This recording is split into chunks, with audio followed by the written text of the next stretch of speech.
Bonjour à tous et bonjour à toutes. Je reviens aujourd'hui avec une histoire bien connue, venant du site Creepypasta from the Crypt.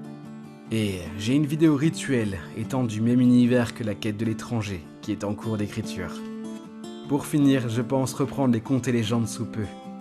N'hésitez pas à me dire s'il y a une légende qui vous plairait sur la chaîne. Bon, sur ce, je vous laisse à votre étrange rendez-vous. Vous êtes prêts ? C'est parti.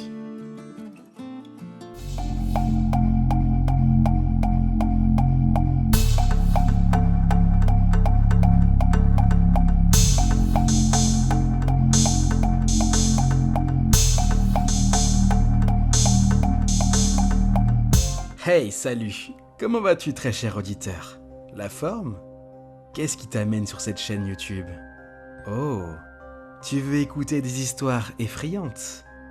Oui, j'imagine bien que c'est pour cette raison que tu t'es connecté à cette chaîne. Bien, désolé. Mais aujourd'hui, je n'ai aucune histoire à te proposer. En revanche, j'ai un petit exercice qui pourra stimuler ton imagination. Tu as déjà créé un personnage de jeu vidéo, j'imagine. Tu as personnalisé son corps, ses vêtements, son nom, etc. C'est l'un des passages que je préfère. Il faut avoir de l'imagination pour ne pas créer un personnage qui soit trop ressemblant à un autre. Ce que je te propose aujourd'hui, c'est de créer un monstre de légende urbaine. Je vais t'aider à bien te l'imaginer, en te montrant les bases de la création. Puis, tu pourras t'en servir pour créer toi-même ta propre créature. On va d'abord commencer par son aspect, d'accord ? De haut en bas. D'abord, la tête. Généralement, il y a deux types de coiffures qui reviennent lorsqu'on veut rendre quelqu'un effrayant. Soit les cheveux longs qui cachent une partie du visage, soit le crâne totalement chauve. Partons pour la première option, ce qui simplifiera le reste. Pas besoin de détails pour les yeux ni pour le nez. Par contre, il faut penser à quelque chose pour la bouche. Une mâchoire acérée ? Non, trop commun. Un surplus de dents ? Pareil. Et si on lui mettait simplement aucune dent dans la bouche ? Juste du vide. L'absence de détails peut être flippant aussi. Tu sais, après tout, n'as-tu jamais vu des représentations de monstres possédant des globes oculaires noirs et vides ? Eh bien là, c'est pareil, mais pour la bouche. Donc, on récapitule. De grands cheveux qui lui retombent sur le visage, ne laissant apparaître qu'une large bouche édentée, ce qui rend son sourire encore plus terrifiant. Bien, on poursuit avec le corps. Pour créer le buste de notre monstre, on doit d'abord en définir le sexe. Puisqu'on lui a donné une longue chevelure, on peut partir sur une femme. Du coup, il faudrait se forcer à rendre sa silhouette plus féminine. Nul besoin d'exagérer non plus. Généralement, les monstres de légende urbaine, surtout quand il s'agit de femmes, ont un corps très fin et très grand. C'est ce que nous allons faire ici. Passons donc au bas du corps. Donnons-lui de grandes jambes fines, pareil pour les hanches. Pour les bras, même chose, très longs et fins. Par contre, concernant ses mains, lui donner de grandes griffes paraît trop cliché. Mettons-lui des mains normales. Donc, nouveau récapitulatif. Femme très grande et élancée, avec des cheveux qui lui retombent sur le visage, et une bouche édentée, affichant un sourire malsain. Habillons maintenant notre monstre. Pas besoin de sortir des tenues saugrenues. Des fois, c'est l'histoire qui choisit les habits. Si par exemple, c'est une infirmière psychopathe, il est logique qu'elle soit en tenue d'infirmière. Ici, comme on ne lui a pas donné d'histoire, on va l'habiller très simplement. Disons une simple robe noire, rapiécée. Pas d'autre signe particulier. On est ici pour un simple exercice d'imagination après tout.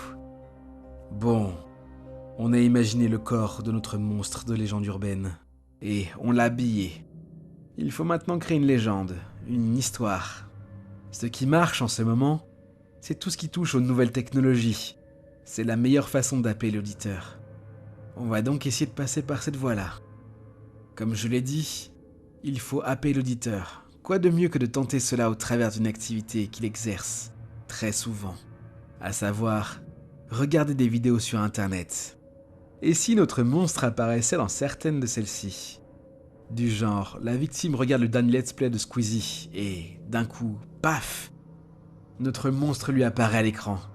affichant son superbe sourire édenté. Ça peut faire son effet, non? Bon, c'est bien beau, mais après... Il faut qu'il y ait une suite à cette apparition. La victime se suicide? Non, trop cliché. Elle meurt dans les 7 jours suivants. Non, ça a déjà été fait. Alors quoi? Et si notre monstre forçait la victime à devenir comme elle? Je veux dire, et si le fait de voir le monstre à l'écran force l'internaute à s'arracher toutes les dents? Ouais, c'est pas mal ça. C'est assez raccord avec notre créature. Du coup, on a pratiquement fini. On a notre monstre et son histoire. Il lui manque un nom. Les noms américains sont assez courants pour ces personnages. Disons... Betty? Passons donc à la phase finale. On va essayer de se l'imaginer. Betty, une femme très grande et élancée, avec des cheveux qui lui retombent sur le visage et une bouche édentée, affichant un sourire malsain. Elle porte une robe noire rapiécée. Elle apparaît lorsque ses victimes regardent des vidéos sur internet, de façon inopinée et aléatoire. Aucun moyen de prévoir où et quand elle apparaîtra. Elle surgit à l'écran un court instant, souriant à sa victime, de sa bouche sans dents. Suite à cela, la victime est prise d'un besoin irrépressible d'arracher toutes ses dents. Et ce, par n'importe quel moyen. Pince, couteau, marteau, tenaille. Voici donc la légende de Betty l'édentée. C'est le moment de forcer ton imagination. Réécoute sa description. Essaie de t'imaginer Betty, de la faire apparaître dans ta tête. Imagine son long corps et sa tête chevelue. Imagine son sourire édenté. Visualise bien tout ça dans ta tête.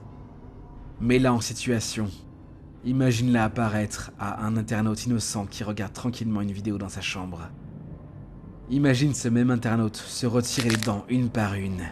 Imagine-le se tordre de douleur sans rien pouvoir faire pour arrêter cette folie.